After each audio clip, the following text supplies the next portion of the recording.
This week's prophecy update is going to be sort of classic style because I'm currently out of town. I've been attending a conference the past weekend. I had a great time fellowshipping with somewhere in the neighborhood of 4,000 fellow believers who came to hear a great Bible prophecy conference. I'll be sharing a little bit more next week about some of the things that were discussed, particularly what sometimes often is the best prophecy conference at the prophecy conference, which is a discussion that takes place sort of off the stage among the speakers. I had a great time in the back room for about an hour and a half during lunch talking with Michelle Bachman, Amir Sarfati, Jack Hibbs, Jan Markell, Eric Barger, and others as we discussed in a little more detail some of the issues that are facing us. And we'll talk a little bit more about that next week after I have time to collect my thoughts about that. But this week I want to talk about a few significant things. This may be one of my shorter prophecy updates, but I do think there are some things that really need to be said and shared with you. I'm going to call this one Chessboard because we see the players of the end times this week in front of our eyes moving into place, I think, in what amounts to very significant prophetic ways. And we'll talk a little bit about that in a moment. Again, just to remind you, some of you that might be new to our updates, we talk a lot here at Fellowship Bible Chapel about the convergence of events, about the things that are going on in the world and how they are all fitting together, and how some of the things that we see in the newspapers, in the magazines, on television, pretend that we do live, it appears, in the last times of human history, and that these things are coming upon the earth not sort of like the way the prophetic scriptures say, but exactly like the way the prophetic scriptures say. Just a couple quick things. I'm not going to talk about the economy this week. I could talk probably 2 or 3 hours about the things that are going on there. You need to keep abreast of the economic news and what's happening with things in the economy. One of the things I noticed in the news this morning was that the American Civil Liberties Union has now filed a lawsuit to force one of the largest Catholic hospital systems in the country to provide abortions. I think it's about time that we stop with the charade that the ACLU has anything to do with civil liberties. They care not one whit about the freedom to practice religion. They are coming after every church, every Christian college, every Christian school system, every Christian hospital system that they can get their lawsuits filed against. They are coming after you to force you to do things that violate your religious liberty, your religious freedom, and your religious conscience. And the Obama administration and the cohorts at Planned Parenthood that slaughter baby after baby after baby care not one little bit about your religious freedom. You need to understand that. You need to prepare for that. You need to know that it's coming. Even the Pope is subject to politics. He met with Kim Davis, the Kentucky county clerk who was refusing to sign same-sex marriage licenses. Now the Vatican is backing away, that wasn't really an official meeting, and that they're denying that the Pope, this supposedly great man, the one that literally appeared to be worshipped by people, adulated, praised everywhere by evangelical leaders as a great man of God, when the rubber hits the road, he's nowhere to be seen. Just like last week I showed you, he does not say a single thing about the gospel of Jesus Christ when he has an audience of 1.7 billion.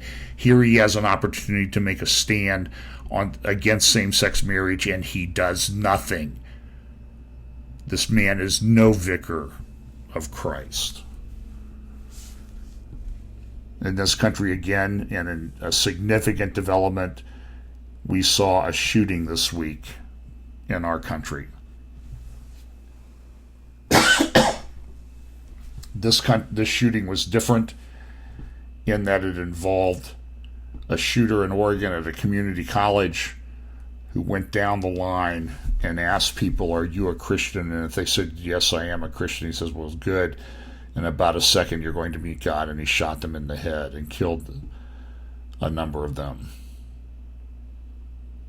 This is unprecedented. Now, a lot of things are developing or in the development stages about who exactly this man is, but I will not be surprised to find out who he really is and what he really thought and what his religion might have been.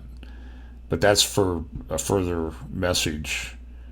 But Christians were killed in America this week. They were slaughtered in a small community college in rural Oregon. Again, people, you need to prepare yourselves for the things that are coming. Another issue that continues to be on the front pages and in the news stories this week is this Muslim immigration into Europe. It is overwhelming Europe. It is collapsing their systems. It may even lead to the collapse of their governments. There was an interesting article in, I believe it was Haaretz, which is a left-leaning, left-wing Israeli newspaper today, titled "Muslim Immigration and European Jewry." And what they were saying is this. Actually, this might have been from the Jerusalem Post. I don't remember. It was saying is, do you think that this is a good thing? That this massive Muslim immigration is coming into Europe? Europe killed 6 million Jews 70 years ago. We'll talk a little bit more about that in just a moment. They killed 6 million Jews just 70 years ago, and now they have imported well over 20 million Muslims. Do you think it is safe for Jews in Europe anymore? I submit to you, pretty soon, it's not going to be safe for Jews in America with the trends that are going. I'm sitting here in a city that has over 100,000 Somali Muslims. They're everywhere. Some are good people, some are fine, but we need to tell the truth about where the vast majority of terrorism comes in our world today. Now I want to turn to the Middle East, and I'll just make a few comments about this. It's a great picture of the Wailing Wall and the Temple Mount. This is the epicenter of the conflicts that are taking place in the Middle East right now. Zechariah 12:3 says, "And in that day," what day? Well, look at what I'm going to report to you and then ask you, is today in that day? In that day I will make Jerusalem a burdensome stone for all people. All that burden themselves with it shall be cut in pieces, though all the people of the earth be gathered together against it. Jerusalem will be the epicenter of events in the end times, and the Temple Mount will be the exact center of the target of the events of the end times. It was prophesied thousands of years ago. It appears to be coming true in our time. Now this week, even though the world leaders came to New York to focus on Syria and other issues, almost all of them focusing on issues in the Middle East, while that was happening, there were Muslim riots on the Temple Mount in Jerusalem during Sukkot, the Feast of Tabernacles. One of the persons who came to speak at the UN was Mahmoud Abbas, the terrorist that has been leading the Palestinian, the PLO. Now he says he's going to resign shortly. This is his last speech. And what he did was he was there as he went to the UN where the Palestinian flag was raised as if it's a nation of the world for the first time in history. First time in history, understand the prophetic significance of what is going on in New York City and in Jerusalem. And Abbas says that the Palestinians will no longer be bound by the Oslo Accords. Now, I've suggested, I don't know if this is true, but I'm just trying to think how these things may play out. It may very well be that the leaders of the world, maybe one leader will step forward at this time and say, we're going to no, please, Palestinians, don't walk away from the Oslo Accords.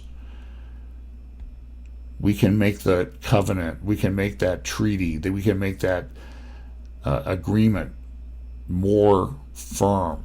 We can strengthen it so that it will get you the state that you want. And perhaps Israel will go along with it. I don't know if Israel is there yet. There's a lot of controversy as to whether they are. But I know that one thing that is certain, and this is one of the discussions we had at the conference this week, is that Israel has been forced to the wall. Israel's back is to the wall. It cannot just rely, it cannot rely on anyone. It is in serious shape. And so maybe they are at the point where they are willing to accept a peace agreement, but maybe there's another incident, maybe there's another thing from prophecy that has to happen before they will be willing to do that. And I'll talk about that in just a moment. Nations and Fox News Now, after Abbas's speech and before Netanyahu's speech, there was an interview on Fox News with a former ambassador to the UN, Gillerman from Israel, and he has some very significant things to say. Let's listen to that interview. Nations and Fox News contributor as well. Ambassador Gillerman, good to have you on. A lot of observers... Good to be with you, John. Many observers have speculated that essentially having railed against the Iran nuclear deal and having seen it signed by the administration, that the Prime Minister will move on to other issues. What do you expect to hear from him today? Well, I expect the Prime Minister still to warn against the very grave consequences of this very bad deal with Iran. You know, the Prime Minister may very well be a voice in the wilderness. He will be warning the world against a nuclear Iran while the world is actually celebrating the agreement with Iran. He will be talking about the Israeli-Palestinian conflict and replying to, in a very stern way, I believe, to the pathetic speech of President Mahmoud Abbas yesterday, while the Israeli-Palestinian conflict is not of any great interest to the rest of the world.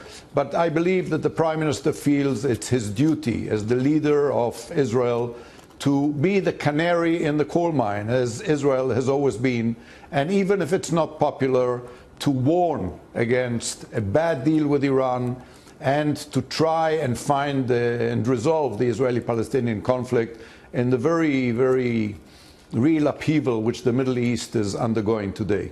The Oslo Peace Accords, signed back in the middle 90s brokered by then President Clinton and signed by Yitzhak Rabin. It's widely believed that it cost him his life in that assassination, but now the Palestinian side has said they will no longer abide by the terms of the Oslo Accords. What does that mean for Israel? Well, I think Israel can live without the Oslo Accords. I think the main grave consequences will actually be for the Palestinians, who will lose a lot of the things, including recognition of the PLO, which the Oslo Accords gave them. I think that the very strange performance by Prime Minister Abbas yesterday really demonstrated the frustration and also the weakness of Abbas himself and of the Palestinians. But I think that Israel will not give up its quest for peace. I think Israel will continue to try, together with the United States, to rally the moderates in the Arab world, including the Saudis and the Gulf states, maybe with the leadership of President Sisi of Egypt, and try and bring an end to this bitter conflict. And I believe that we do have a unique opportunity, maybe historic opportunity, to reach this agreement, to try and weaken the extremists and strengthen the moderates. We're witnessing a horrible disintegration of the Middle East, whether it's in Syria or in Libya or in Lebanon and in other places. And I think that the rest of the world should rally to the aid of the moderates and make sure, together with Israel and Egypt and other sane partners, and hopefully with the Palestinians, to create a totally new reality in our region. Well, that's interesting that he thinks that this will go. The other significant speech, and the only one I'm going to focus on briefly here today, is the speech of Prime Minister Benjamin Netanyahu of Israel at the United Nations, as he came forward and boldly spoke against this stupid Iranian deal that everyone thinks is going to bring, at least in our government it appears that, as I've said in the past, that our government is operating under a fog of deception. We know that deception will be one of the characteristics of the end times. One of the main characteristics, one of the main areas in which that deception will operate is in the area of geopolitics. It operates in religion, it operates in morality, it operates in every area of life, but one of its most significant areas in the end times will be in the area of geopolitics, so much so that eventually the world will submit to a man who is possessed by Satan himself. And so during his speech, Prime Minister Netanyahu had this to say about the deal with Iran. I have great pleasure in welcoming the Prime Minister, His Excellency Benjamin Netanyahu. I invite him to address the Assembly.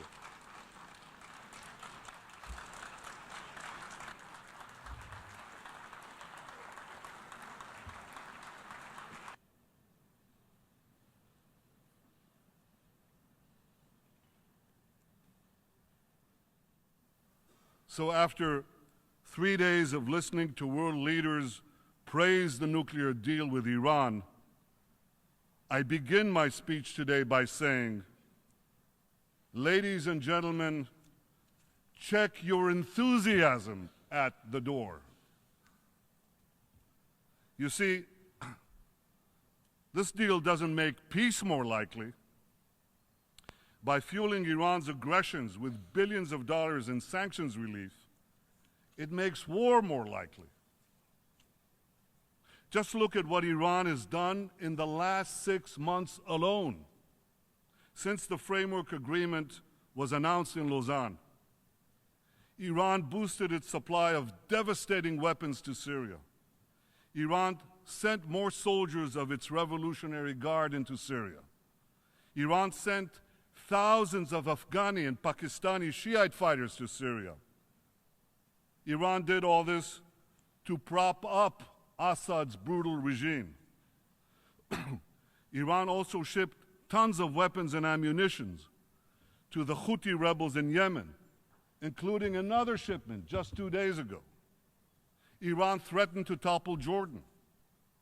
Iran's proxy, Hezbollah, smuggled into Lebanon SA-22 missiles to down our planes and Yahoun cruise missiles to sink our ships. Iran supplied Hezbollah with precision-guided surface-to-surface missiles and attack drones so it can accurately hit any target in Israel. Iran aided Hamas and Islamic Jihad in building armed drones in Gaza.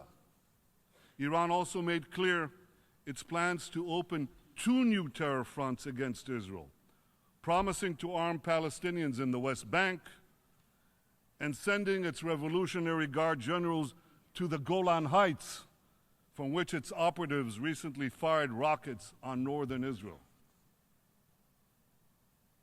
Israel will continue to respond forcefully to any attacks against it from Syria.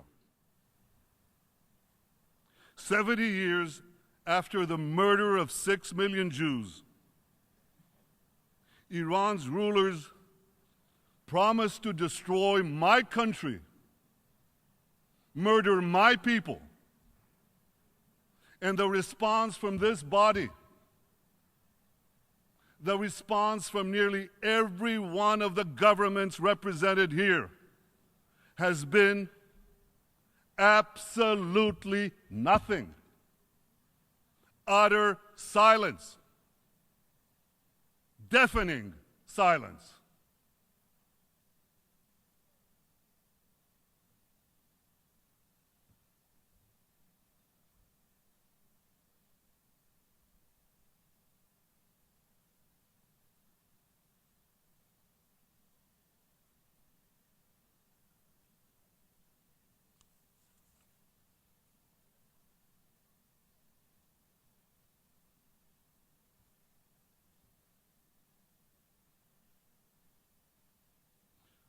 Perhaps you can now understand why Israel is not joining you in celebrating this deal. And the response from the U.S. contingent was the same. It was deafening silence once again.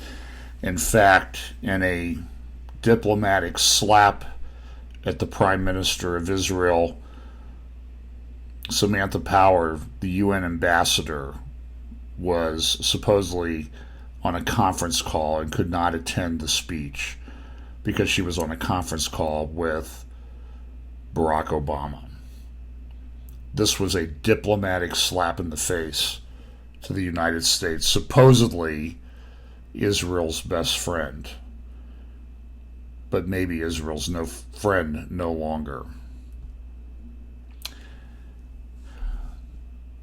During the time that Benjamin Netanyahu was in the United States, a couple was shot while driving in the West Bank, an area more appropriately referred to by its biblical names, Judea and Samaria. A couple killed in a terror attack in Israel. And then, just yesterday, 2 Jewish Israelis were stabbed to death in a terror attack in the old city of Jerusalem. And this morning, the old city was essentially under lockdown, severely restricted entrance to the old city. You can see some of the video there of the aftermath of that stabbing. It's interesting that when the terror attack occurred here in the United States, the bodies had not yet been removed, and our president was out calling for everybody to turn in their guns. No mention of the religion of the victims, but turn in your guns.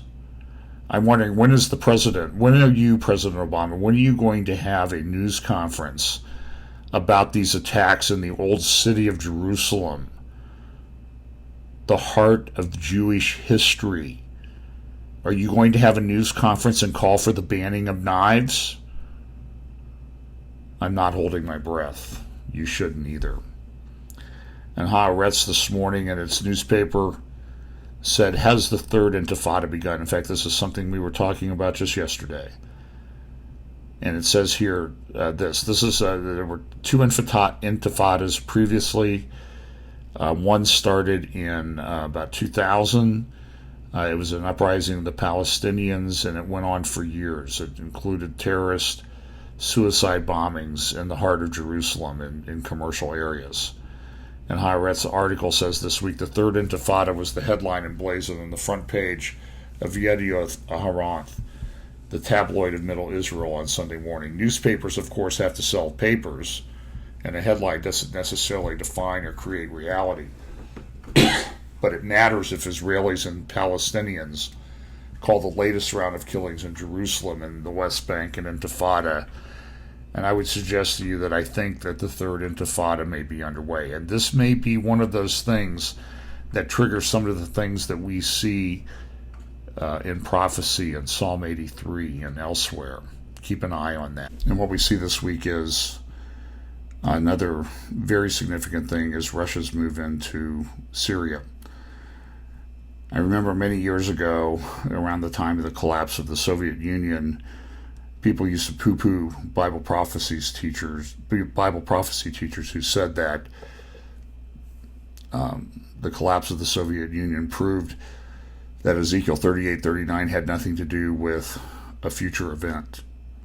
And here we sit about 26 years later, and we see that Russia is on the move again in the Middle East in a way that is unprecedented in its history. You'll see that in just a moment. It appears that Russia, Syria, and their allies, which would include Iranian troops, are preparing for a ground incursion into Syria. The supposed reason is to prop up Assad and to get rid of ISIS. But it's interesting that the bombings that have taken place, while the stated reason was to deal with the problem of ISIS, the Islamic State, they are actually not bombing in ISIS areas. They're actually bombing in rebel areas where American-funded rebel groups have been operating. We've spent millions and millions of dollars on just a very tiny rebel force.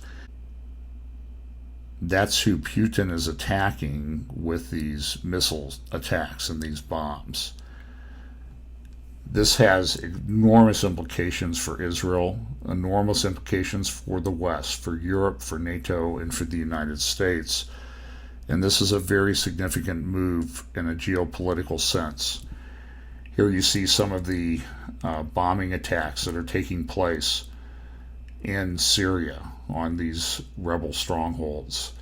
And then this is coming from the Institute for the Study of War, which is doing some very good analysis these days on the situation in the Middle East. They issued the other day a warning intelligence update titled "Putin Ushers in a New Era of Global Geopolitics."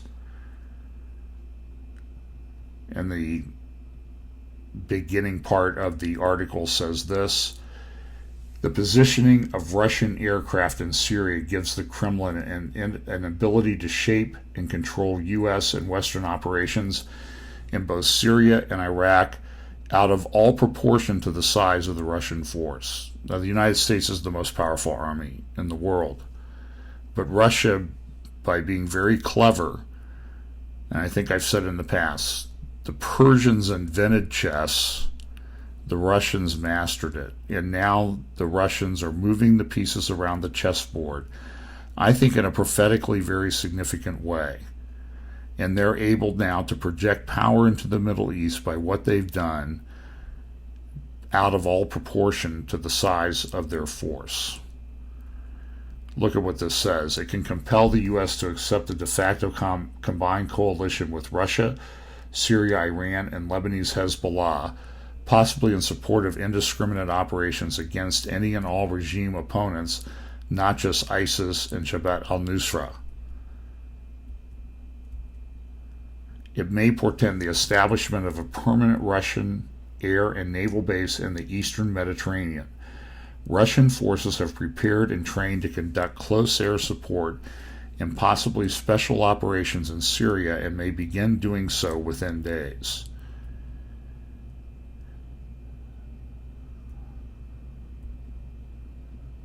The deployment of Russian military forces to Syria is a major geostrategic inflection. Its significance goes far beyond the situation in Syria. Listen to what they're saying. Its situation goes far beyond the situation in Syria.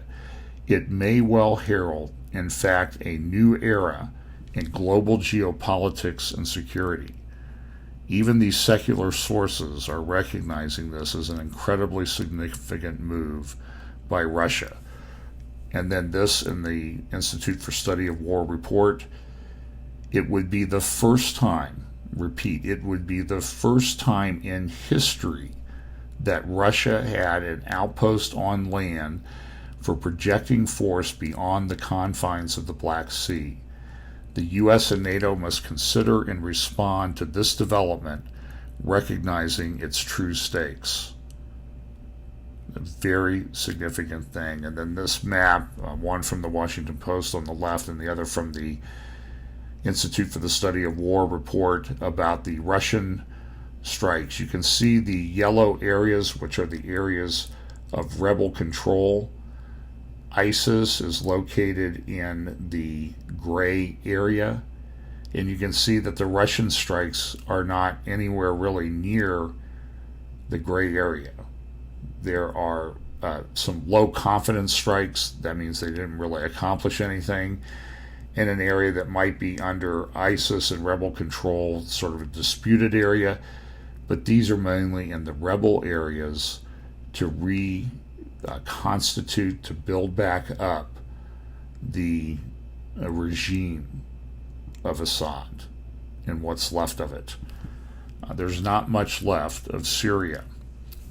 Here we see also the report just from the last month of the significant Russian military activity that has taken place in the month of September.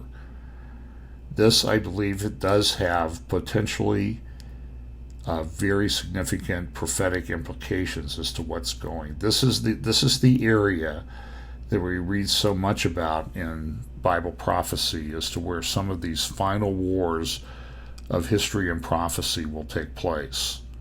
Here's a little bit more detailed map. Just looking at all of these Russian military moves. Look at where they're all focused. Move those arrows down a little bit, and you might say it looks like Ezekiel 38 is taking place. I'm going to review something that we've talked a lot before previously in these prophecy updates that I think will sort of put into historical context a lot of what we see going on. In 1904, a British professor of geography wrote an article titled "The Geographic Pivot of History." And we see here that this is an area that is known as the World Island, sometimes called this area, this landmass of Europe, Africa, and Asia, the World Island.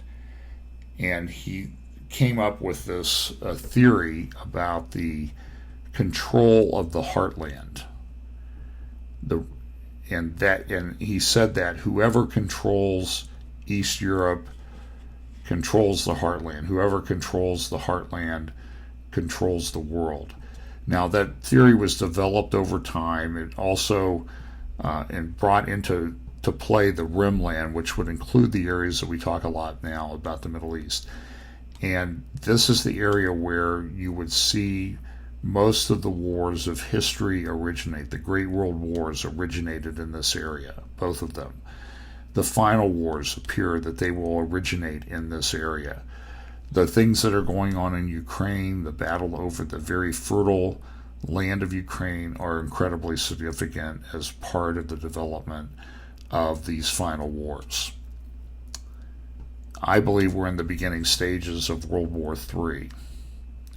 Here's another picture of the World Island that will play the significant role in the next incoming Great War, which we may be seeing the beginnings of right now. This has very significant regional implications. This is a graphic from CNN the other day showing how one part of the Russian forces can project power. You can see that there are these circles.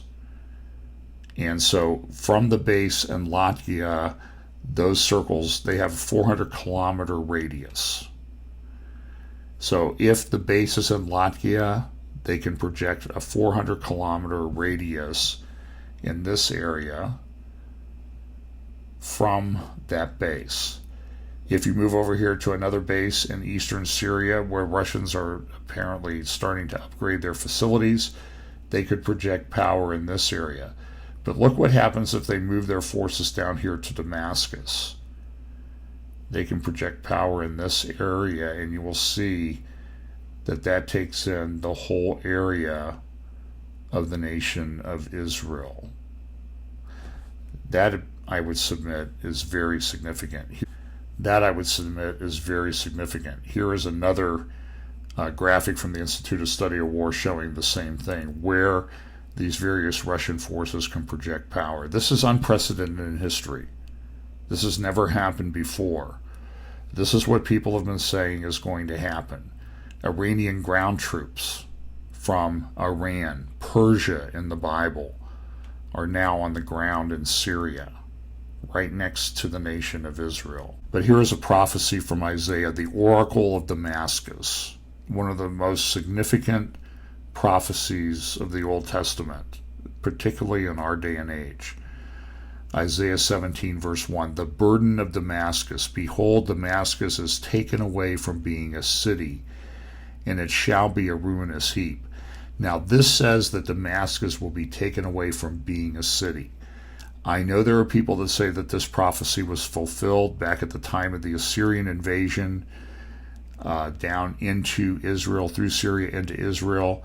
But Damascus is generally considered to be the oldest continuously occupied city on planet Earth, meaning that it has never been fulfilled. It has never ceased to be a city. It has always been a city, even during some very significant wars that have taken place in that area. So I believe this prophecy is yet future, and I really believe that this prophecy is on the cusp of being fulfilled. And look at what Damascus looks like in some of the pictures today. This is a picture of Chernobyl. It took one event to stop Chernobyl from being a city. It will only take one event to cause Damascus to cease from being a city. Look at these pictures. This is the Palestinian refugee camp in Yarmouk within the city limits of Damascus, one of the most densely populated places on earth. This picture was taken about 18 months ago during a announcement, or after an announcement, that there was food supply that was coming in, and people were lining up to get it. Now, it looks like Damascus in these pictures is already a ruinous heap, and it won't take much. Let me just share this with you, and then I'll close with this for this prophecy update. Back during the Iraq War, weapons of mass destruction were moved out of Syria. Back during the Iraq War, a decade ago, weapons of mass destruction were moved from Iraq into Syria. It is my understanding that information was provided to our government that those weapons were moved and stored in a couple of places. One was in the Bekaa Valley in Lebanon, under the control of Hezbollah. The other were in storage facilities and bunkers around the city of Damascus. I'm going to submit to you that I believe that we will see in the very near future something happen in Damascus. It may be Russians, it may be from Israel, it may be from Iran. I can assure you that most likely Israel will get the blame for whatever happens. But if those stores become subject to being taken over by terrorist groups such as al-Nusra or ISIS, rather than risk that happening, those weapons stores may be attacked. And they may render Damascus incapable of being inhabited.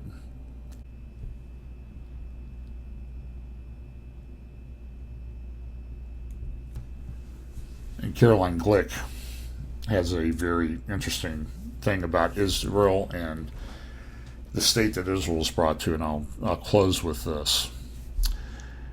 She says this: a system of centralized regimes that held sway in the Arab world since the breakup of the Ottoman Empire nearly a century ago has unraveled. The shape of the new order has yet to be determined. The war in Syria and the chaos and instability engulfing the region are part and parcel of the birth pangs, notice what she said, are part and parcel of the birth pangs of a new regional governing architecture now taking form. Actions taken by regional and global actors today will likely well influence power relations for generations. Turkish President Erdogan is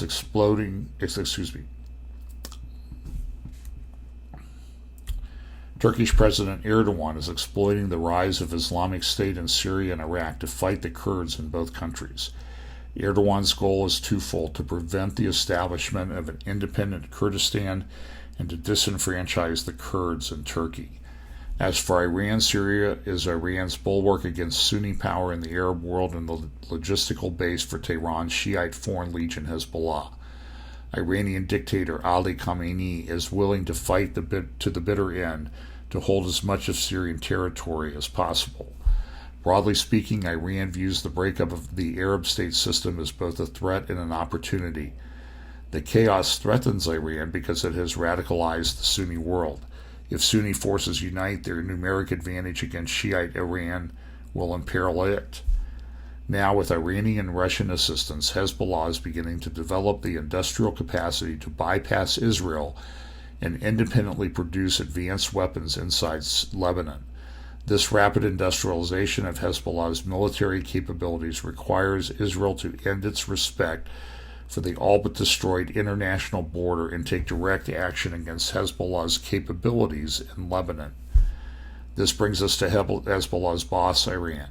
For the past several years, the same caution that has led Israel to grant de facto immunity to Hezbollah forces in Lebanon has led to Israel's passivity and deference to the Obama administration in relation to Iran's nuclear program. With regard to Iran's nuclear installation, the strategy of passivity has largely been forced onto an unwilling political leadership in Israel by Israel's military leaders. For the past several years, the IDF's general staff has refused to support the government's position on Iran's nuclear program. Our military leaders have justified their insubordination by arguing that if Israel takes independent action against Iran's nuclear program, it will undermine its bilateral relations with the U.S., which they consider more important than preventing Iran from acquiring nuclear weapons. Today is Israel's opportunity to shape the future of the Middle East not only preventing Iran from becoming a nuclear power, but by preventing a regional nuclear arms race. The closer Iran comes to emerging as a nuclear power, the more Sunni regimes, including Islamic State, will seek their own nuclear capabilities. For many Israelis, the story of the week wasn't Russia's airstrikes against U.S. allied forces in Syria. It was PLO chief and Palestinian Authority President Mahmoud Abbas's speech at the UN General Assembly. Leftists expressed horror in the face of Abbas's threat to end the PLO's adherence to the agreements it signed with Israel in the 1990s. The government insisted for its part that the reason the peace process has not brought peace is because Abbas and his PLO refused to negotiate with Israel. Unfortunately, both sides' responses to Abbas's speech indicate that Israel has lost all semblance of strategic purpose in regard to the Palestinians. 15 years ago this week, on September 28, 2000, the Palestinians opened their terrorist war against Israel. For the past 15 years, Israel has refused to reconsider its strategic alliance to the false notion that it has the ability to influence the hearts and minds of the Palestinians and bend them in the direction of peace. This delusional thinking is what caused the IDF's general staff to convene immediately after Operation Protective Edge ended and try to figure out how to rebuild Gaza. Israel continues to insist that we have a strategic interest in peace with the PLO.